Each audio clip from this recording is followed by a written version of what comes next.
ಎಲ್ಲರಿಗೂ ನಮಸ್ಕಾರ. ಗರುಡ ಪುರಾಣ ಅಧ್ಯಾಯ 10. ವಿಷಯ ಗಂಗಾ ಮೊದಲಾದ ವಿವಿಧ ತೀರ್ಥಗಳ ಮಹಿಮೆ. ನಾವು ತಿಳಿದಿರುವಂತಹ ಸಮಸ್ತ ತೀರ್ಥಗಳಲ್ಲಿ ಗಂಗಾ ಅತಿ ಉತ್ತಮ ತೀರ್ಥ ಎಂದು ತಿಳಿಯಲ್ಪಟ್ಟಿದೆ. ಹಾಗೆ ಗಂಗಾ ಸರ್ವೆಡೆಯೂ ಸುಲಭವಾಗಿ ಇರುವಳು. ಆದರೆ ಹರಿದ್ವಾರ, ಪ್ರಯಾಗ ಹಾಗೂ ಗಂಗಾಸಾಗರದ ಸಂಗಮ ಈ 3 ಸ್ಥಾನಗಳಲ್ಲಿ ಆಕೆ ದುರ್ಲಭ. ಸರ್ವತ್ರ ಸುಲಭ ಗಂಗಾ ಸ್ಥಾಗೇಶು ದುರ್ಲಭ, ಗಂಗಾದ್ವಾರೆ ಪ್ರಯಾಗೇ ಚ ಗಂಗಾ ಸಾಗರ ಸಂಗಮೆ. ಪ್ರಯಾಗ ಪರಮಶ್ರೇಷ್ಠ ತೀರ್ಥವಾಗಿದ್ದು ಅದು ಮೃತ್ಯು ಹೊಂದುವವರಿಗೆ ಮುಕ್ತಿ ಭುಕ್ತಿ ಎರಡನ್ನ ಪ್ರದಾನಿಸುತ್ತದೆ. ಈ ಮಹಾತೀರ್ಥಗಳಲ್ಲಿ ಸ್ನಾನ ಮಾಡಿ ಯಾರು ತಮ್ಮ ಪಿತೃಗಳಿಗಾಗಿ ಪಿಂಡದಾನ ಮಾಡುತ್ತಾರೋ ಅವರು ತಮ್ಮ ಸಮಸ್ತ ಪಾಪಗಳನ್ನು ವಿನಾಶಗೊಳಿಸಿ ಇಚ್ಛೆಗಳ ಸಿದ್ಧಿ ಹೊಂದುತ್ತಾರೆ. ವಾರಾಣಸಿ ಪರಮತೀರ್ಥವಾಗಿದ್ದು ಇದರಲ್ಲಿ ವಿಶ್ವನಾಥ ಕೇಶವರು ಸದಾ ವಿರಾಜಮಾನರಾಗಿರುತ್ತಾರೆ. ಕುರುಕ್ಷೇತ್ರವು ಶ್ರೇಷ್ಠವಾದ ತೀರ್ಥವಾಗಿದ್ದು ಇದರಲ್ಲಿ ಸ್ನಾನ ಮಾಡುವುದರಿಂದ ಭೋಗ ಮೋಕ್ಷ ಎರಡೂ ಪ್ರಾಪ್ತಿ. ಪ್ರಭಾ ಶ್ರೇಷ್ಠ ತೀರ್ಥವಾಗಿದ್ದು ಅಲ್ಲಿ ಸೋಮನಾಥನು ವಿರಾಜಮಾನನಾಗಿದ್ದಾನೆ. ದ್ವಾರಕಾ ಅತ್ಯಂತ ಸುಂದರವಾದ ನಗರವಾಗಿದ್ದು ಇದು ಭುಕ್ತಿ ಮುಕ್ತಿ ಎರಡನ್ನು ಪ್ರದಾನಿಸುವಂತಹ ಒಂದು ಕೇಂದ್ರ. ಪೂರ್ವ ದಿಕ್ಕಿನಲ್ಲಿ ಅವಸ್ಥಿತ ಸರಸ್ವತಿ ಪುಣ್ಯದಾಯಿನಿ ತೀರ್ಥವಾಗಿದೆ. ಈ ಪ್ರಕಾರ ಸಪ್ತ ಸಾರಸ್ವತ ಪರಮತೀರ್ಥಗಳಾಗಿವೆ. ಕೇದಾರ ತೀರ್ಥ ಸಮಸ್ತ ಪಾಪಗಳ ವಿನಾಶಕವಾಗಿದೆ.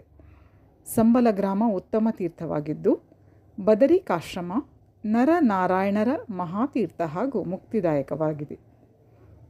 ಶ್ವೇತದ್ವೀಪ, ಹರಿದ್ವಾರ, ನೈಮಿಷಾರಣ್ಯ, ಪುಷ್ಕರ, ಅಯೋಧ್ಯ, ಚಿತ್ರಕೂಟ, ಗೋಮತಿ, ವೈನಾಯಕ, ರಾಮನಿರ್ಯಾಶ್ರಮ, ಕಾಂಚೀಪುರಿ, ತುಂಗಭದ್ರ, ಶ್ರೀಶೈಲ, ಸೇತುಬಂಧ, ರಾಮೇಶ್ವರ, ಕಾರ್ತಿಕೇಯ, ಮೃಗತುಂಗ, ಕಾಮತೀರ್ಥ, ಅಮರಕಂಟಕ, ಮಹಾಕಾಲೇಶ್ವರನ ನಿವಾಸ ಭೂಮಿ ಉಜ್ಜಯಿನಿ, ಶ್ರೀಧರ ಹರಿಯ ನಿವಾಸ ಸ್ಥಳ ಕುಬ್ಜಕ, ಕುಬ್ಜಾಮ್ರಕ, ಕಾಲಸರ್ಪಿ, ಕಾಮದ, ಮಹಾಕೇಶಿ, ಕಾವೇರಿ, ಚಂದ್ರಭಾಗ, ವಿಪಾಶ, ಏಕಾಮ್ರ, ಬ್ರಹ್ಮೇಶ, ದೇವಕೋಟಕ, ರಮ್ಯ, ಮಧುರಾಪುರಿ, ಮಹಾನದ, ಶೋಣ ಹಾಗೂ ಜಂಬೂಸರ ಎಂಬ ಸ್ಥಾನಗಳನ್ನು ಮಹಾತೀರ್ಥ ಎಂದು ಹೇಳಲಾಗಿದೆ.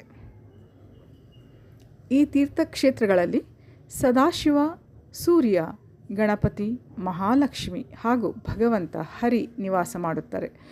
ಇಲ್ಲಿ ಹಾಗೂ ಅನ್ಯ ಸ್ಥಾನಗಳಲ್ಲಿ ಮಾಡಿದ ಸ್ನಾನ, ದಾನ, ಜಪ, ತಪ, ಪೂಜೆ, ಶ್ರಾದ್ದ ಹಾಗೂ ಪಿಂಡ ದಾನಾದಿಗಳು ಅಕ್ಷಯವಾಗುತ್ತದೆ. ಇವುಗಳಲ್ಲದೆ ಇದೇ ಪ್ರಕಾರ ಶಾಲಗ್ರಾಮ, ಪಶುಪತಿ ತೀರ್ಥಗಳು ಕೂಡ ಭಕ್ತರಿಗೆ ಸಕಲವನ್ನು ಪ್ರದಾನಿಸುವಂಥದ್ದಾಗಿದೆ. ಕೋಕಾಮುಖ, ವಾರಾಹ, ಮಾಂಢೀರ, ಸಾಮಿ ಎಂಬ ತೀರ್ಥಗಳು ಮಹಾತೀರ್ಥದ ರೂಪದಲ್ಲಿ ವಿಖ್ಯಾತವಾಗಿವೆ. ಲೋಹದಂಡ ಎಂಬ ತೀರ್ಥದಲ್ಲಿ ಮಹಾವಿಷ್ಣು, ಮಂದಾರ ತೀರ್ಥಗಳಲ್ಲಿ ಮಧುಸೂದನ ನಿವಾಸ ಮಾಡುತ್ತಾರೆ.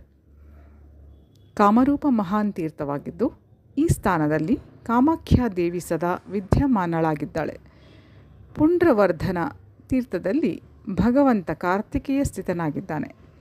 ವಿರಜ, ಶ್ರೀ ಪುರುಷೋತ್ತಮ, ಮಹೇಂದ್ರ ಪರ್ವತ, ಕಾವೇರಿ, ಗೋದಾವರಿ, ಪಯೋಷ್ಣಿ, ವರದ, ವಿಂಧ್ಯ, ನರ್ಮದಾ ಬೇಧ ಎಂಬ ಮಹಾತೀರ್ಥಗಳು ಸಮಸ್ತ ಪಾಪಗಳ ವಿನಾಶಕವಾಗಿವೆ. ಗೋಕರ್ಣ, ಮಹಿಷ್ಮತಿ, ಕಲಿಂಜರ ಹಾಗೂ ಶ್ರೇಷ್ಠ ಶುಕ್ಲ ತೀರ್ಥವನ್ನು ಮಹಾತೀರ್ಥಗಳೆಂದು ಹೇಳಲಾಗಿದೆ. ಇಲ್ಲಿ ಸ್ನಾನ ಮಾಡುವುದರಿಂದ ಮೋಕ್ಷದ ಪ್ರಾಪ್ತಿ. ಈ ತೀರ್ಥದಲ್ಲಿ ಶಾಂಗಧಾರಿ ಹರಿ ನಿವಾಸ ಮಾಡುತ್ತಾನೆ. ಭಕ್ತರಿಗೆ ಸಕಲವನ್ನು ಪ್ರದಾನಿಸುವ ವಿರಜ ಹಾಗೂ ಸ್ವರ್ಣಾಕ್ಷ ತೀರ್ಥ ಕೂಡ ಶ್ರೇಷ್ಠ ತೀರ್ಥ. ನಂದಿ ತೀರ್ಥ ಮುಕ್ತಿದಾಯಕ ಹಾಗೂ ಕೋಟಿ ತೀರ್ಥದ ಫಲ ಪ್ರದಾನಿಸುವಂಥದ್ದಾಗಿದೆ.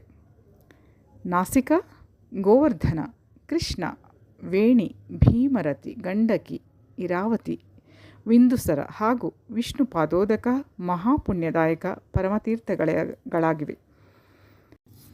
ಬ್ರಹ್ಮಸ್ಥಾನ ಹಾಗೂ ಇಂದ್ರಿಯ ನಿಗ್ರಹ ಮಹಾನ್ ತೀರ್ಥಗಳಾಗಿದ್ದು ದಮ, ಭಾವಶುದ್ಧಿ ಶ್ರೇಷ್ಠ ತೀರ್ಥಗಳಾಗಿವೆ. ಜ್ಞಾನರೂಪಿ ಸರೋವರ ಹಾಗೂ ಧ್ಯಾನರೂಪಿ ಜಲದಲ್ಲಿ ರಾಗದ್ವೇಷಾದಿ ರೂಪ ಮಲದ ನಾಶ ಮಾಡಲು ಇಂಥ ಮಾನಸ ತೀರ್ಥದಲ್ಲಿ ಯಾವ ಮನುಷ್ಯ ಸ್ನಾನ ಮಾಡುತ್ತಾನೋ ಅಂಥವನು ಪರಮಗತಿಯನ್ನು ಹೊಂದುತ್ತಾನೆ. ಇದು ತೀರ್ಥವಾಗಿದೆ, ಇದು ತೀರ್ಥವಾಗಿಲ್ಲ ಎಂದು ಯಾರು ಪರಿಜ್ಞಾನವನ್ನು ಹೊಂದುತ್ತಾರೋ ಅಂಥವರಿಗಾಗಿ ತೀರ್ಥಗಮನ ಹಾಗೂ ಅದರ ಉತ್ತಮ ಫಲದ ವಿಧಾನ ಮಾಡಲಾಗಿದೆ. ಆದರೆ ಯಾರು ಸರ್ವತ್ರ ಬ್ರಹ್ಮಮಯವಾಗಿದೆ ಎಂದು ತಿಳಿಯುತ್ತಾರೋ ಅಂಥವರಿಗಾಗಿ ಯಾವುದೇ ಸ್ಥಾನ ಅತೀರ್ಥವಾಗಿಲ್ಲ. ಇವೆಲ್ಲವುಗಳಲ್ಲಿ ಸ್ನಾನ, ದಾನ, ಶ್ರಾದ್ದ, ಪಿಂಡದಾನ ಮೊದಲಾದವುಗಳಿಂದ ಅಕ್ಷಯ ಫಲ ಪ್ರಾಪ್ತಿಯಾಗುತ್ತದೆ. ಸಮಸ್ತ ಪರ್ವತ, ನದಿ, ದೇವತೆ, ಋಷಿಮುನಿ, ಸಂತರುಗಳಿಂದ ಸೇವಿತ ಸ್ಥಾನವೇ ತೀರ್ಥವಾಗಿದೆ. ಶ್ರೀರಂಗಪಟ್ಟಣ ಭಗವಂತ ಹರಿಯ ಮಹಾನ್ ತೀರ್ಥ. ತಾಪ್ತಿ ಎಂಬ ಶ್ರೇಷ್ಠ ಮಹಾನದಿಯಾಗಿದೆ. ಸಪ್ತ ಗೋದಾವರಿ, ಕೋಣಗಿರಿಗಳು ಮಹಾತೀರ್ಥಗಳು. ಕೋಣಗಿರಿ ತೀರ್ಥದಲ್ಲಿ ಮಹಾಲಕ್ಷ್ಮಿಯು ನದಿಯ ರೂಪದಲ್ಲಿ ಸ್ವಯಂ ವಿರಾಜಮಾನಳಾಗಿದ್ದಾಳೆ. ಸಹ್ಯ ಪರ್ವತದ ಮೇಲೆ ಭಗವಂತ ದೇವದೇವೇಶ್ವರ, ಏಕವೀರ ಹಾಗೂ ಮಹಾದೇವಿ ಸುರೇಶ್ವರಿಯ ನಿವಾಸ ಇದೆ. ಗಂಗಾದ್ವಾರ, ಕುಶಾವರ್ತ, ವಿಂಧ್ಯ ಪರ್ವತ, ನೀಲಗಿರಿ ಹಾಗೂ ಕನಖಲ ಎಂಬ ಮಹಾತೀರ್ಥಗಳಲ್ಲಿ ಯಾವ ವ್ಯಕ್ತಿ ಸ್ನಾನ ಮಾಡುತ್ತಾನೋ ಅಂಥವನು ಪುನಃ ಸಂಸಾರದಲ್ಲಿ ಜನ್ಮ ತಳೆಯುವುದಿಲ್ಲ. ಇದುವರೆಗೆ ವರ್ಣಿತ ಹಾಗೂ ಅನ್ಯ ಯಾವ ತೀರ್ಥಗಳಿವೆಯೋ ಆ ಅವರ್ಣಿತ ಎಲ್ಲ ತೀರ್ಥಗಳಲ್ಲಿ ಸ್ನಾನಾದಿ ಎಲ್ಲ ಕ್ರಿಯೆಗಳನ್ನು ಮಾಡುವುದರಿಂದ ಸಮಸ್ತವನ್ನು ಪ್ರಧಾನಿಸುತ್ತವೆ. ಈ ಪ್ರಕಾರ ಹರಿಯಿಂದ ತೀರ್ಥಗಳ ಮಹಾತ್ಮೆಯನ್ನು ಕೇಳಿ ಬ್ರಹ್ಮನು, ದಕ್ಷ ಪ್ರಜಾಪತಿ ಮೊದಲಾದವರೊಡನೆ ಮಹಾಮುನಿ ವ್ಯಾಸರಿಗೆ ಅದರ ಶ್ರವಣವನ್ನು ಮಾಡಿಸಿದರು. ಅನಂತರ ತೀರ್ಥೋತ್ತಮ ಅಕ್ಷಯ ಫಲದಾಯಕ ಬ್ರಹ್ಮಲೋಕ ಪ್ರದಾನಿಸುವಂತಹ ಗಯಾ ಎಂಬ ತೀರ್ಥದ ವರ್ಣನೆಯನ್ನು ಬ್ರಹ್ಮದೇವರು ಮಾಡ್ತಾರೆ. ಓಕೆ, ಸೊ ಮುಂದಿನ ವಿಚಾರಗಳನ್ನು ಮುಂದಿನ ವಿಡಿಯೋದಲ್ಲಿ ಇಲ್ಲಿಗೆ ಮಹಾವಿಷ್ಣು ವೈನತೆಯ ಸಂವಾದಾಂತರ್ಗತ ಗರುಡ ಪುರಾಣದ 10ನೇ ಅಧ್ಯಾಯ ಸಂಪೂರ್ಣವಾಯಿತು. ಇನ್ನು ಹೊಸ ವಿಷಯಗಳೊಂದಿಗೆ ಮತ್ತೆ ತಮ್ಮನ್ನು ಭೇಟಿಯಾಗ್ತೇನೆ. ಅಲ್ಲಿಯವರೆಗೆ ಈ ಅಧ್ಯಾಯದ ಹಿಂದಿನ ಅಧ್ಯಾಯಗಳನ್ನು ಕೇಳಲಿಚ್ಛಿಸುವವರು ಇದೇ ವಿಡಿಯೋದ ಡಿಸ್ಕ್ರಿಪ್ಷನ್ ಬಾಕ್ಸ್ನಲ್ಲಿ ಲಿಂಕನ್ನು ಕೊಟ್ಟಿದ್ದೇವೆ, ಅದನ್ನು ಬಳಸ್ಕೊಳ್ಬೋದು. Okay, thank you my dear friends. Thanks a lot. Bye bye, take care, have a good day. ಜೈ ಶ್ರೀಕೃಷ್ಣ.